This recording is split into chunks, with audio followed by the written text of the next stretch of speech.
Bulletin d'information présenté tout de suite en direct par Léa Ndiaye. Bonjour. Bonjour Pape Cher, merci beaucoup. Rebonjour aux téléspectateurs qui nous regardent. Le syndicat des chauffeurs du Sénégal en colère. Il proteste contre la cherté du prix du carburant et appelle l'État à exonérer le prix de l'autoroute à péage. Le prix de l'autoroute à péage, donc, ce qui est pointé du doigt en cas d'accident. Les syndicalistes affiliés à la CDTS accusent l'étroitesse des routes sénégalaises. Cher Abdou Mbakesek et Tcherno Laurent Mendy. Du carburant trop élevé, remise sur le prix de l'autoroute à péage, entre autres points de revendication.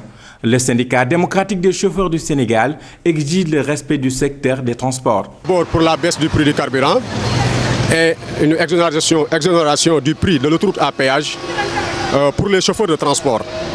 En plus de dizaines de chauffeurs qui ont dosé chacun 700 000 francs à la TDS et à la G30 Service depuis avril 2011.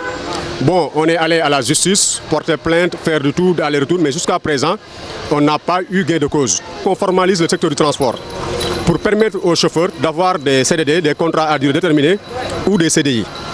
Encore, parce que les chauffeurs n'ont pas de prise en charge médicale.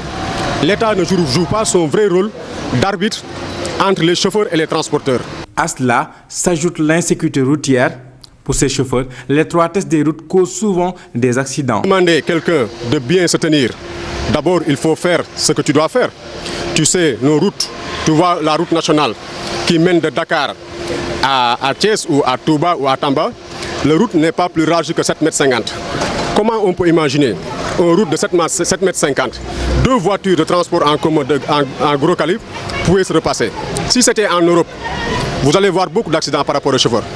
Les chauffeurs sont des vrais conducteurs, les chauffeurs sénégalais sont des vrais conducteurs. L'organisation milite pour un syndicalisme citoyen. C'est pourquoi elle organise des sessions de formation sur le code de la route. Et toujours pas de consensus autour du mode de scrutin des prochaines élections locales. Pour trouver un terrain d'entente, les partis non alignés auraient proposé que le président de la République tranche le débat, ce à quoi leurs camarades de l'opposition ont fermement dit niet. Ils rejettent également toute éventuelle modification de l'agenda électoral. Dissa Prera et Mardien. C'est le paradoxe ziguinchorois en matière de santé. L'hôpital régional est malade au point qu'un chef combattant du MFDC a proposé de le soigner à hauteur de 3,6 millions de francs CFA. Mais très vite, l'offre de Salif Sadio est déclinée avec diplomatie. La réparation du scanner a été prise en charge par la direction. L'emploi des jeunes, une priorité nationale pour les gouvernants. L'agriculture, un secteur essentiel à exploiter pour la création massive d'emplois. Le secteur de l'agriculture qui aujourd'hui constitue un secteur extrêmement important pour nous. Au sein du gouvernement, il existe un projet extrêmement important qu'on appelle le projet d'appui à la promotion.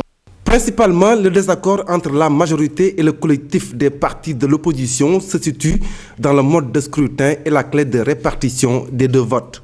La principale pierre d'achoppement a été le mode de scrutin sur la ville, ainsi que la clé de répartition des deux modes de scrutin, à savoir la majoritaire et la proportionnelle, pour les élections au niveau du département et de la commune. Nous avions proposé, pôle de l'opposition, d'avoir au niveau des trois types de collectivités locales un scrutin mixte avec une clé de répartition de 40% pour la majoritaire et de 60% pour la proportionnelle. Le collectif dit niet à tout report des élections locales de juin prochain et rejette par la même occasion l'arbitrage de Macky Sall. Nous réaffirmons avec force notre détermination pour le maintien d'un mode de scrutin mixte pour les trois types de collectivités locales. Que nous réitérons notre adhésion à la proposition à la solution médiane pour une clé de répartition unifiée des sièges sur la base de 45% pour le scrutin majoritaire et 55% pour le scrutin proportionnel, toujours afin de favoriser la pluralité au sein des conseils tout en veillant à leur stabilité. Nous affirmons aussi notre refus d'avoir l'arbitrage du chef de l'État, qui est un chef de parti. Et enfin, nous exhortons le gouvernement à respecter le calendrier républicain en tenant les élections à date échue. La revue du code électoral a pris fin le 7 mars 2014. Le rapport est sur la table du chef de l'État. Les 22 partis du collectif de l'opposition attendent de pied ferme sa décision. Merci Dissa Prera. Au Nigeria, 69 personnes sont mortes au cours d'attaques menées par des hommes armés. Des violences entre communautés dans la région nord-ouest du pays ont éclaté dans la soirée. L'actualité internationale nous mènera également en Turquie. Récit d'Ibrahim Akan. Au total, on dénombre 69 personnes mortes. Elles ont été tuées au cours d'attaques dans 4 villages du nord-ouest du Nigeria. L'information est donnée par un député de cette région dans un contexte de tension entre communautés de la localité. Ces attaques, qui ont commencé hier soir, ont été menées par des hommes armés montés sur des motos. Une nuit de violence en Turquie après les funérailles de Berkin Elvan, un jeune homme décédé après des mois de coma. Des violences hautement prévisibles après la mobilisation monstre des funérailles de Berkin. Les rues d'Istanbul ont connu une des nuits les plus violentes depuis la grande manifestation de juin 2013. Référendum en Crimée sur le rattachement de la province à la Russie, les États-Unis et l'UE prêtent à prendre lundi des mesures très sérieuses pour répliquer au vote prévu dimanche. Une déclaration ce jeudi du secrétaire d'État américain. John Kerry fait savoir qu'il y aura une réponse au référendum et de surcroît si aucun signe d'avancée n'est noté dans ce dossier. John Kerry s'adressait à une commission du Sénat à la veille d'une nouvelle rencontre vendredi avec son homologue russe, Sergei Lavrov.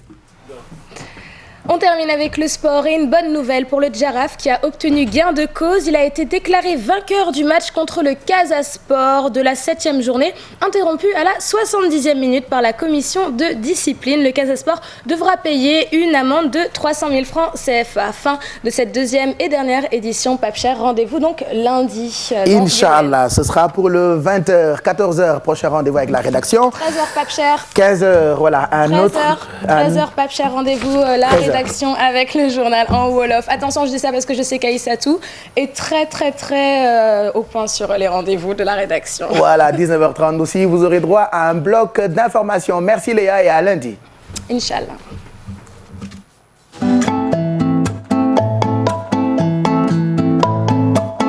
Ayo. Wela yo. Yokkuma tuuti. Wela yo. Lalo. Kay may ma laalo. Merci d'être avec nous. C'était comme ça les infos de Léa que nous remercions. Xam nga xibaar yi moom dafay dal bu baax ci télévision Futurs Médias ak rédaction bi waaye ay xibaar mën ngeen ko am itam en permanence et en temps réel 24 heures sur 24 ci www.gfm.sn. L'Observateur itam bu leen fàtte mooy meilleur quotidien fii ci Sénégal ay exemplaire am bëri waaye dafay teel a jeex donc am leen habitude di ko teel a